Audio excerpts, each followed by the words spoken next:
You are looking at Julian's pronunciation guide, where we look at how to pronounce better some of the most mispronounced words in the world, like this other curious word. But how do you say what you're looking for today?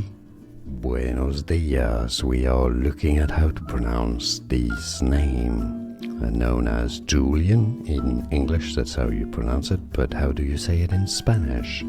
Julian. Julian. You have to stress on that last an syllable.